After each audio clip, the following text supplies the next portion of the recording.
Part two, and I'm going to do a few more of the aggressive cherry picking setups, and then we'll go to conservative style. Okay? So here we go. Okay, we just talked about that one. Okay, next setup on the. So that puts in a wave 3, and that's it. We don't get K going down to 20 on this, so we can't take that or there. This is a tricky one. Here we've got a cycle high. I'm looking at the 900 tick chart on the right.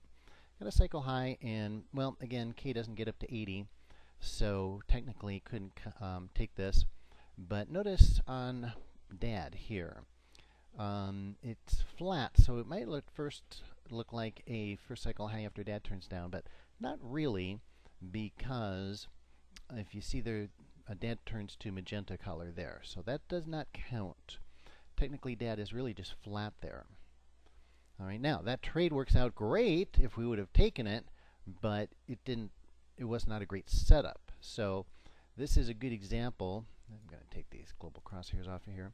It's a great example of how just because a trade would have worked out nicely does not. And when you didn't have the perfect setup for it, it's close but not really there.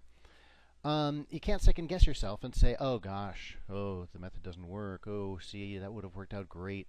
Because believe me, and I know this from experience, and every experienced trader knows this, there's always going to be times like this. No matter how much you adjust your methodology or your system or which method you use or which system you use, even if you use a totally different one, there will be times when the market will be making big moves without you in it, because you didn't get a signal to get in. And the temptation is to reverse engineer and say, well, how could I have gotten in on this?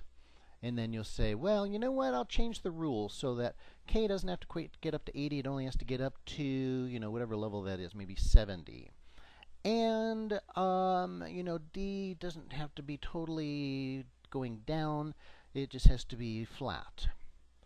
And as soon as you start, see that what you're doing then is you're overly optimizing the market based on one example.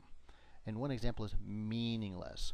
And then you get into this game of constantly trying to optimize, and you over-optimize, and then it doesn't work. The market, there are no signals that will get you into every nice move in the market. That's the bottom line. So instead of chasing the market, that's called chasing the market. Now, there's a couple different kinds of chasing. One is, seeing the market make a big move and then getting into late. That's an execution chasing. But there's also the kind of chasing of when you're actually creating a methodology or designing a trading system where you're watching what the market does and then trying to, figure out how you could get into every big move. And what we do is we do the opposite. Instead of chasing the market, we make the market come to us. We figure out times when certain setups, parameters, situations provide high probability entries and high probability trades. And we only take those because those work out most of the time. Not all the time, but most of the time. It doesn't catch all the moves, but it catches enough of the moves that we need to make money. We're not trying to be right. This is where they talk about, don't try to be right in the market. Just try to make money. And that's the thing. Trying to be right, you'll never be right. Nobody knows what the market's going to do, and we don't care.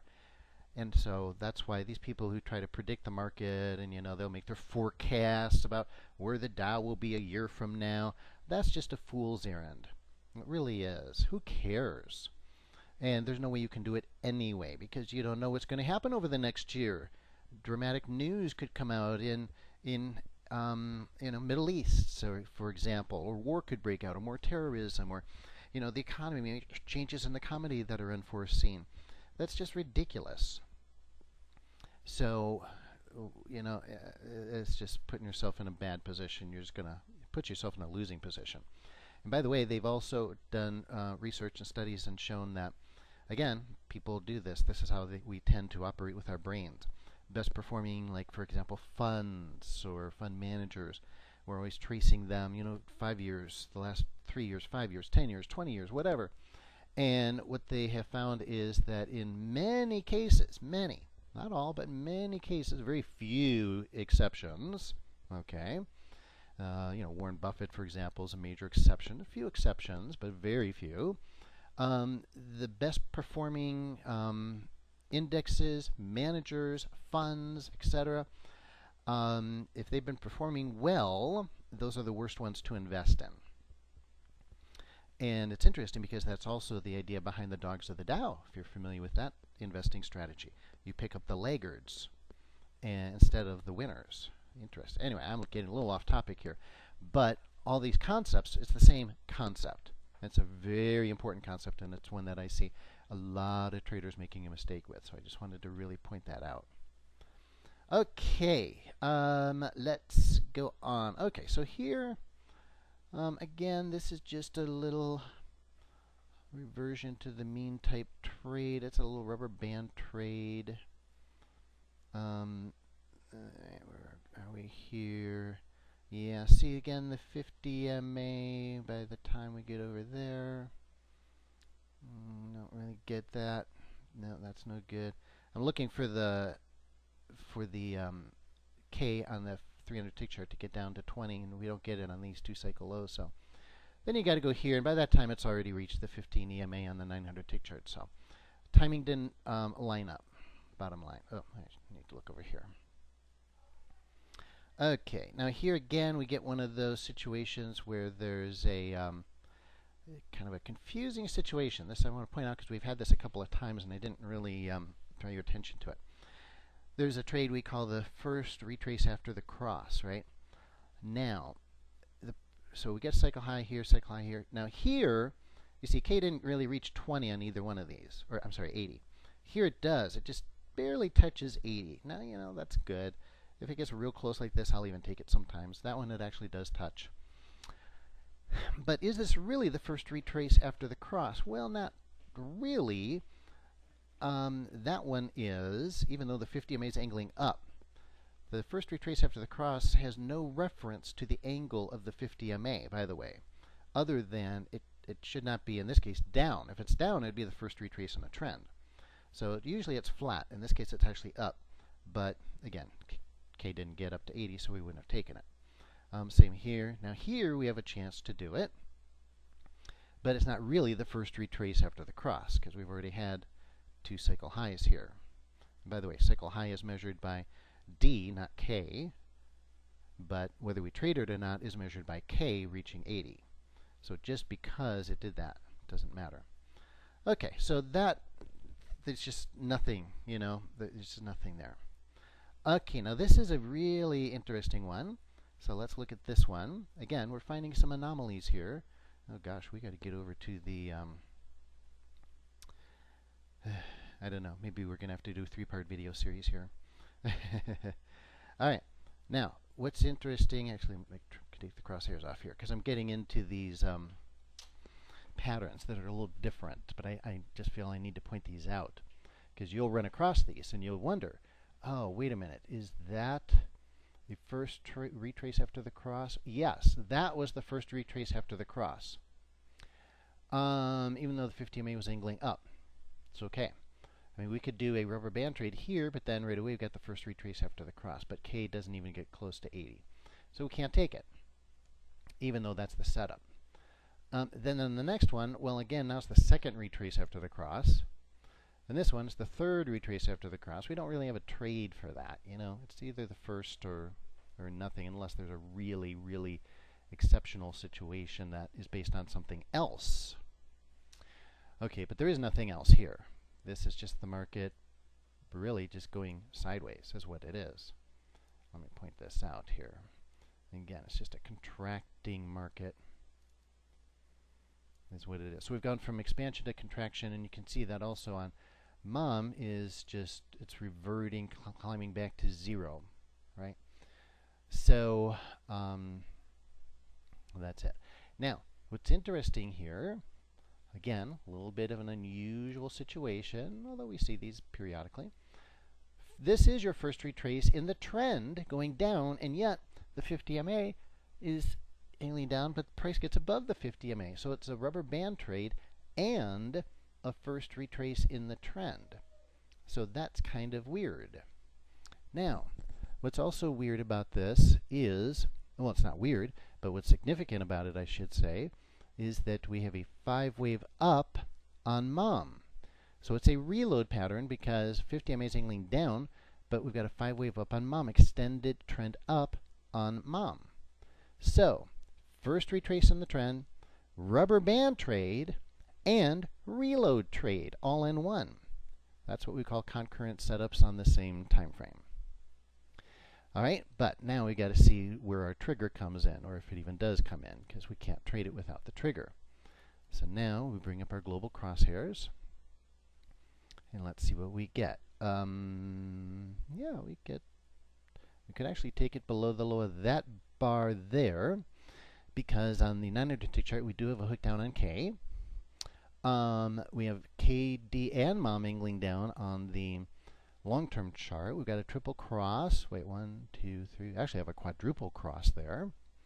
So a very high probability cycle high on the short-term chart. So yeah, that's a good one. That's a good one. Oh, I've been marking these on the short-term chart, haven't I? Probably should have been doing it on the medium-term chart. Oh, well, that's all right. Doesn't matter. It'll get us to the same place. Okay, so let's mark our triangle here. All right, let's see where our next trade setup occurs.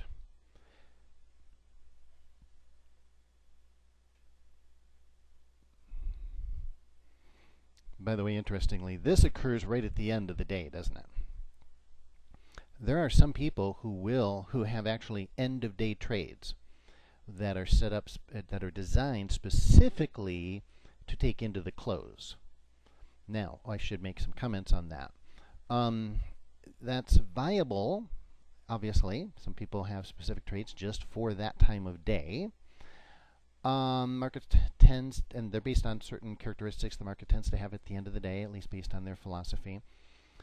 The one thing you have to be careful of if you're going to do that is, actually there's two things. Number one, if you want to really just day trade, in other words, where you want to get out before the close, then you got to really watch it carefully, right? And make sure you don't get numbed or just plain old forget that the market's about to close. So that's number one. I still do. I set an alarm for the end of the day, and I set it out for about 10 minutes before the close. And it goes off every day, 10 minutes before the close. That's just a reminder to wake me up in case I'm not watching the clock. Oh, hey, wait, we're getting close to the close. And number two, because if you don't, and all of a sudden you're holding position, and then the market closes, you're stuck. You're stuck either overnight or, it depends what you're trading. If you're trading the futures here, for example, you're just stuck for, a few minutes. And you can get, then you have access to your account right away again and can get in or out. But if you're trading stocks, you might not have that opportunity. Forex, not as much of a problem unless you're holding on Friday. But the other issue is also the margin. The margin can change at the close. And for futures, it can change at the New York close. So talk to your broker about that. That may or may not be true. It's actually not true in my account anymore. I had that, and then I got them to remove that so that that's not the case anymore. And that's how I know about it, is because one day I was holding it, and all of a sudden I noticed my risk on my trade went way up. And I'm like, what? How did that happen? And then it was because they changed the margin at the close of New York. But I was trading futures, and I was holding after 3 o'clock Chicago time, 4 o'clock New York time. And yeah, so then I just happened to notice, wow, my margin just changed. Okay. So I called them up, they explained it to me, and we got that changed. So anyway, you might be able to get it changed too if that is an issue. Okay, enough of that. I'm getting a little sidetracked here, but these are all very important issues. All right, so the next day, let's go to 6:30 here when the market opens again. Okay, so now here we've got our next trade set up. based on the 900 tick chart, what do we got? Oh, well. Okay, so yeah, we're pretty good. We wouldn't take this one, but we would take this one. This low, what is this low? Well, obviously, we've been into an average downtrend, 5 waves. Then we come back and we retest it. So this is essentially a double bottom price pattern. A cycle low K does definitely get all the way down to 20. It's also a first low after dad turns up. So this is what we like to see at the end of trends. At the end of a trend, if we get a momentum shift to the opposite direction, that's fantastic. That's the best case scenario. And that's exactly what we have here. And we've got an engulfing candlestick pattern. Okay, so now let's find out if we get a trigger, and if so, what kind of trigger it is. We're always evaluating the trigger as well. How good is that trigger? Alrighty. Yep. There's our trigger. This trigger actually occurs when, well, like 20 seconds before the market opens. Okay. We've got a, let's get a good look at it. Okay, we've got an engulfing candlestick on the 300 tick chart. So our trigger's on the 300 tick chart. We've got a triple cross with mini divergence. KD mom all angling up on the short-term chart. On the long-term chart, K and mom angling up, or the medium-term chart. So nice, very good. Now, if you wanted to wait a little bit longer, a couple minutes, what would happen? Well, we'd actually be in kind of late, see? But this is actually a good example. Wait a minute, I just saw something here. Let's check this out, because I want to find one of these. Oh, okay, yeah. All right. Well, let's just for the sake of illustration,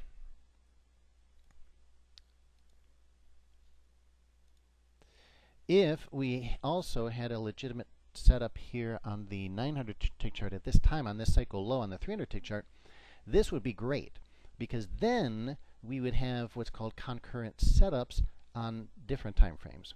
So our trigger would be even stronger because we actually have a setup on the 300 tick chart to go long as well. Try to show you that. There we go. And that would be the first cycle low after dad turns up.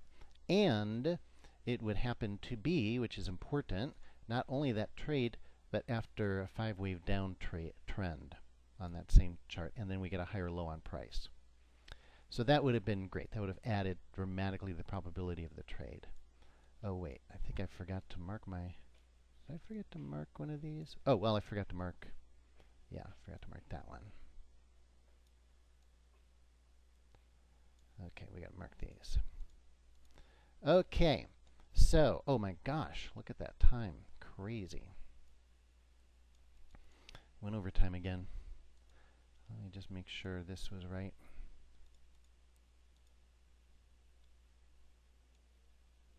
Pretty sure it was. Yeah. Based on that one there. Okay, we do get above that bar there. Okay, great. Now, was there any others we missed? I didn't. Did I mark this one? Yeah, I did mark that one. Okay, good. Okay, so we're going to have to end this video, and we are going to go to a part 3. In part 3, all we're going to do is we're going to go back and look at these triangles, and we're going to compare now the aggressive cherry picking style with the conservative. All right, so come on back and watch part 3. It's going to be exciting.